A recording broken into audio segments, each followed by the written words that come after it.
Juan Kapitulo 6, versikulo 35. Si Jesus miingon kanila, "Ako mao ang pan nga naghatag sa kinabuhi.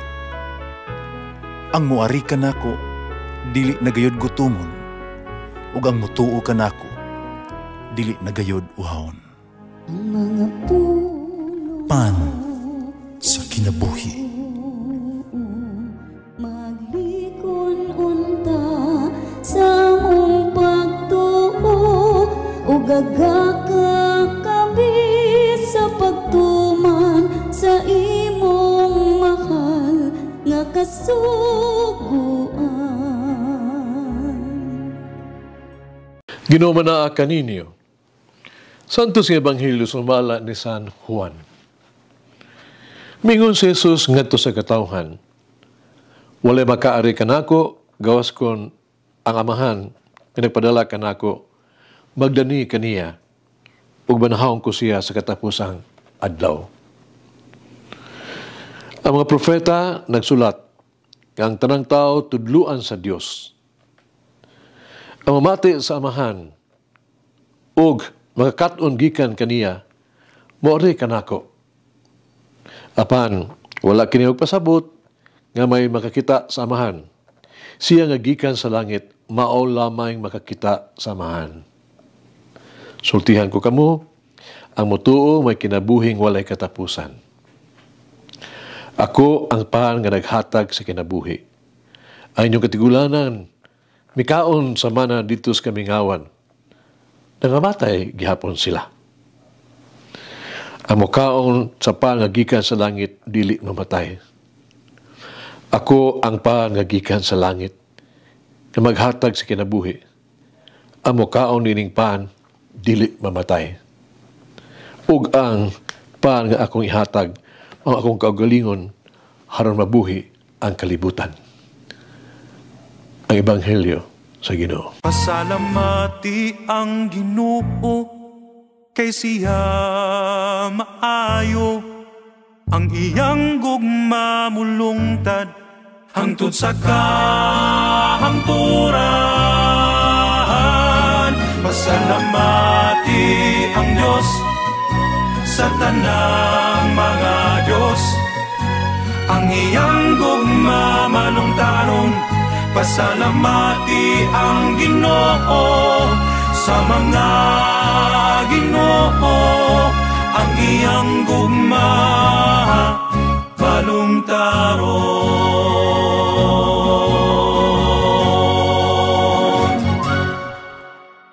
Usa ka adlaw ni ana, usa ka pare nga sister ba nag-andam sa usa ka tawo nga murabag himatyo na hatag obiatiko. Iya guhungan ang tao sa pagsalikaw sa yawa ug sa iyang daotang mga binuhatan. Ang pananghimatyon nga tao, wala mo tingog, wala mo tubag. Hinuon, nagpabilin siyang hilom. Busa gisultian siya, pag-usaw sa pare, isaliko ang yawa ug ang iyang ngilan nga binuhatan. Bisa pa ni ana, ang himatyon nga tao, pabiling yung hilom. Gayon na ang ipangutana siya sa pare. Nanong dumili gaman ikaw sa pagsalika sa yawa o sa utan niyang binuhatan. Itubag ang himatyon na tao. Kung pa niya hangtod, mahibalaan ko kung asa ako padung. Di ko gusto nga makapasilok ni bisan kinsa. Ang tao sa istorya, lagmit wala makadungog sa mga saan ni Jesus mahitungod sa kinabuhing dayon. Tungod di ana, gusto niyang masiguro ba ang iyang kaugmaon pinaagi sa dili pagpasuko sa Dios o sa kang Satanas. Magson sa unsang pagiha kita makabaton o kinabuhing dayon.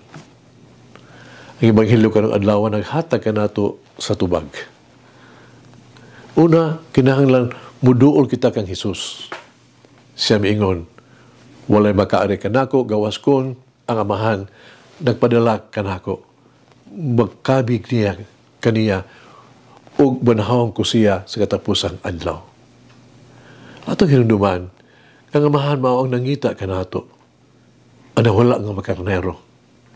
Pusa kinahanglan mo duol kita kang Hesus aron makabaton og kinabuhing dayon.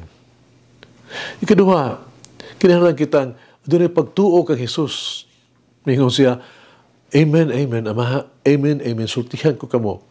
Bisag kinsa nga motuo, adunay kinabuhing dayon. Aron baton og pagtuo kaniya dili igo. Kini kapag tuo kinahanglan inubanan gayud aga-angay nga buhat aron kita makabaton og kinabuhing dayon. Ikatulo, kinahanglan natong dawaton sa Jesus sa atong kinabuhi. Sa katapusan sa Jesus mingon, ako mao ang pan, mao ang kinabuhi, ang buhing pan nga nanaog gikan sa langit. Bisan kinsa nga mukaon ining pan, mabuhi sa walay katapusan. Ang pan nga akong ihatag mo, akong unod, alang sa kinabuhi sa kalibutan, ang yutan o mga pagkaon, makatagbaw sa tuang kagutom temporaryo. Apan ang lawas ni Kristo, maghatag ka nato sa kinabuhing dayon. Satanas, maghatag ka nato sa walay katapusang silot. Pan si Jesus, nagsaad ka nato kinabuhing dayon sa langit. Sa pagtapos, tuguti ako sa pagpaambit kaninyo ng usa ka malandong. Ang makaluwas nga pagtuo, o ang usa ka diha-diha nga relasyon, no? Ngadto sa Dios ni Kristo.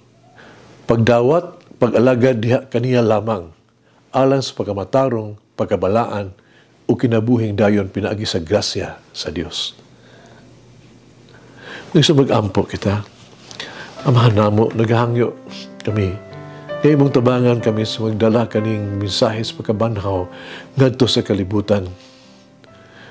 Ug tabangan mo kami sa kanunay sa pagsangyaw kang Kristo sa maong pagsangyaw tungod kay ang pagkabanhaw napakita kanamo nga siya ang kahulugan sa kasulatan. Kami nga nag-ampo nga pagkabanhaw makapahinumdum kanamo nga kamaturan, maong kamaturan gusto man namo og dili. Panlabaw tanan tabangi kami sa paghinumdum ang pagkabanhaw napakita kanamo nga si Jesus maong hari nga gipangandoy sa among kasing-kasing. Amen. O Mary, may you always praise and thank God for the gift of the Eucharist. Mulangin ang Diyos magagahom sa tanan, Amahan, Anak, Espiritu Santo. Amen. May the Lord of the divine mercy bless us all, heal us from all diseases and suffering. Ayun unta niya kita, tanang mga sakit na sa lawas, o sa kalag, body and soul. In the name of the Father, the Son, and of the Holy Spirit. Jesus, I trust in you. Amen. Whoever eats the bread of life will never hunger, says the Lord. Kay galaan inyong nabati ang pagpaambit ug hamubong pamalandong sa pulong sa Dios pinaagi sa tulumanon pan sa kinabuhi nga gidumala ni Monsignor Daddy Silva. Hangtod na usab sa sunod higayon, daghang salamat. The bread